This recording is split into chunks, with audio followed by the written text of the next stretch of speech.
you want to stand out as an Erasmus scholar, then listen up, because you're gonna need this video. Please save it for later or share it to somebody else who is actually thinking of applying for Erasmus Mundus joint master's degree programs that are fully funded and will start reopening in a few months. Actually, it will start opening by September. So listen up, take a pen and paper, note all the documentation that you actually need to have so that you are ready by the time September is here and you're not rushing at the very last minute. Once again, my name is Ndutawambura. I'm a study abroad consultant and I love to help students go through the process of applying for scholarship. So if you are thinking of applying for one, please go ahead and book a consultation with me. I'm happy to read your application, your statement of purpose, your CV, and give my guidance as is required.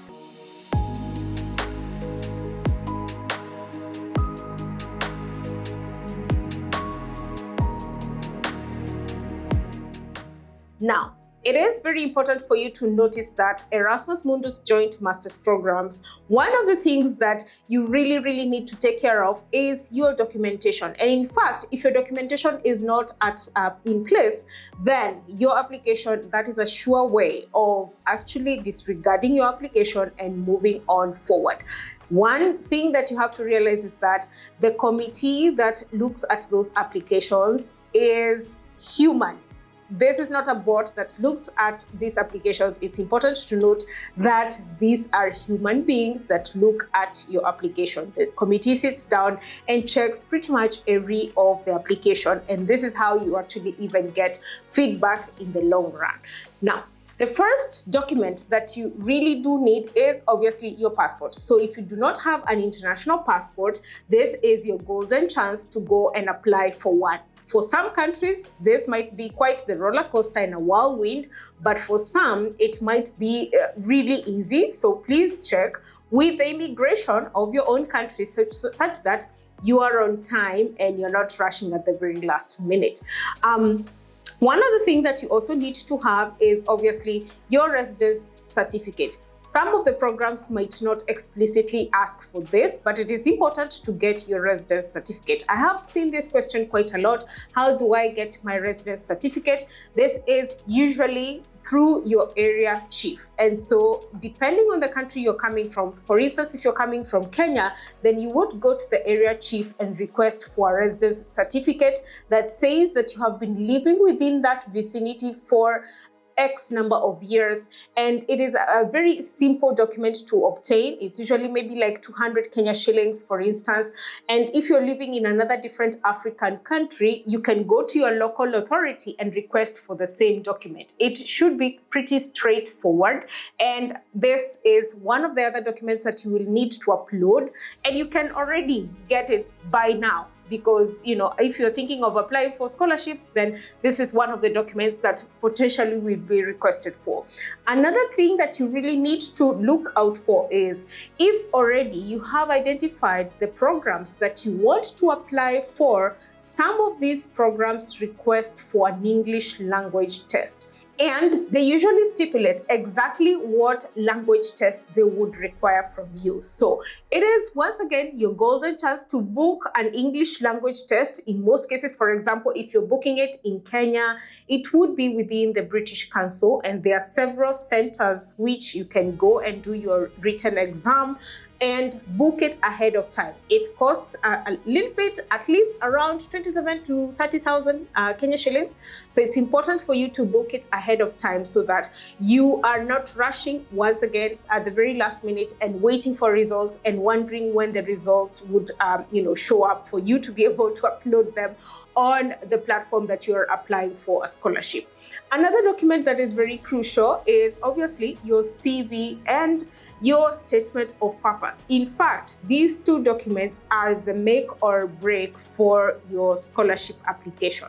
Your CV, as much as a program is not going to, explicitly state that they need it to be in Europass format, it's important for you to put it on Europass format. I have spoken about the Europass format CV, and it is very straightforward. You don't have to pay anyone. You just need to go to the Europass CV website and pretty much input all the things that are required of you. Watch one of the videos that I did about creating a Europass CV for a scholarship, such that you know exactly what to put. However, it is important for you to ensure that you are writing exactly what the program is requiring from you. So for instance, if they ask that, you know, they would want somebody who performed very well in chemistry, yet maybe you did other several things in your university, ensure that you're, you know, not adding everything, just add what is relevant to that CV, such that you can stand out towards your application. Now, this goes hand in hand with your statement of purpose or your motivation statement for some. And depending on the program that you're applying for, some of them might request for you to just answer the questions that have been put on the headlines. So if they request for that, just answer those questions that have been put on the headlines. If not, then please tailor your statement of purpose in a way that is not cheesy. Once again, I have spoken about this on this channel, and ensure that you're not being vague. You're just being as open as possible and allowing the people that you are writing to know exactly who you are. I always say this statement, that your statement of purpose is a letter introducing yourself to somebody who has never ever met you, asking them to fund you for a period of 2 years for pretty much everything, for your study, your insurance, tuition, name it, stipend, etc. So it needs to stand out, and it needs to tell a story about who you are exactly, and not just any other, you know, vague language. Now, another thing that you definitely need is recommendation letters, and you can begin already looking for those recommendation letters as early as now, because these recommendation letters need to come from people who really actually know you. So this could be your lecturers, because in most cases it is important for you to get these recommendation letters from academic people or people who you know, supervise your work, and so on and so forth. So it is your golden chance to speak to these people and create a rapport such that they can be able to write for you a recommendation letter that stands out and puts you in, you know, the top level, to show that they actually recommend you for course A, B, C, and D. Now, it is also crucial for you to start looking for, you know, what exactly is it that you're going to be doing? Maybe your thesis statement. Some of the programs actually request you to come up with a thesis statement ahead of time. Now, this can be, you know, due to what maybe you've been doing at work, or maybe you just graduated and you could continue on the project that maybe you did during your undergraduate. And so this is very important for you to start thinking about as early as now.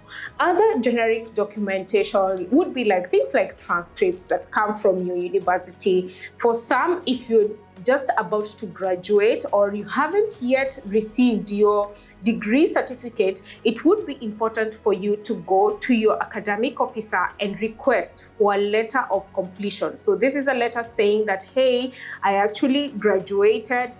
I am actually going to graduate at a certain date, or I'm actually going to receive my degree certificate at a certain date, such that you're not rushing once again at the very last minute. Another letter that you could obtain from your academic officers is a letter saying that you studied in English, and so you can be able to receive an English waiver test. This is dependent on a program. So what I would do right now, if I know that this is a program that I actually want to apply for in the future, and they have stated that you have to have an English language test, what I can do is send them a quick email and request whether they can waive this English language test, and in place, you can send a letter saying that you studied in English from the university. It is no guarantee that the program is going to say yes, because it is at their sole discretion. So you have to be aware that in case they say no, then you need to do the English language test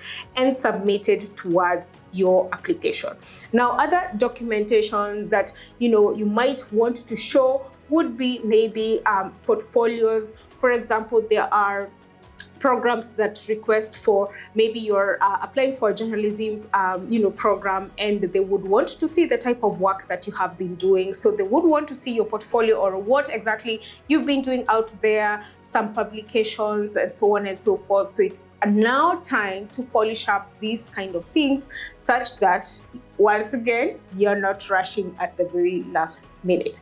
Now, once Erasmus programs start opening, the time goes very, very fast. So it's important to notice that each of the programs has a different deadline. And in fact, you can already perhaps see what was happening this year, such that you can gauge, when you would be able to apply for a certain program. It's important for you not to just apply for one program, but apply for at least, 3 or 4 or maybe 5, depending on your skill set. Ensure that, you always have your skill set in mind, because it is going to be very important. Believe me, it is as easy as this. So one thing that you can make sure that you have is all the documents in place. And some other programs might have maybe 1 or 2 differences in the documentation, but check them out such that, you're not, setting yourself up for failure.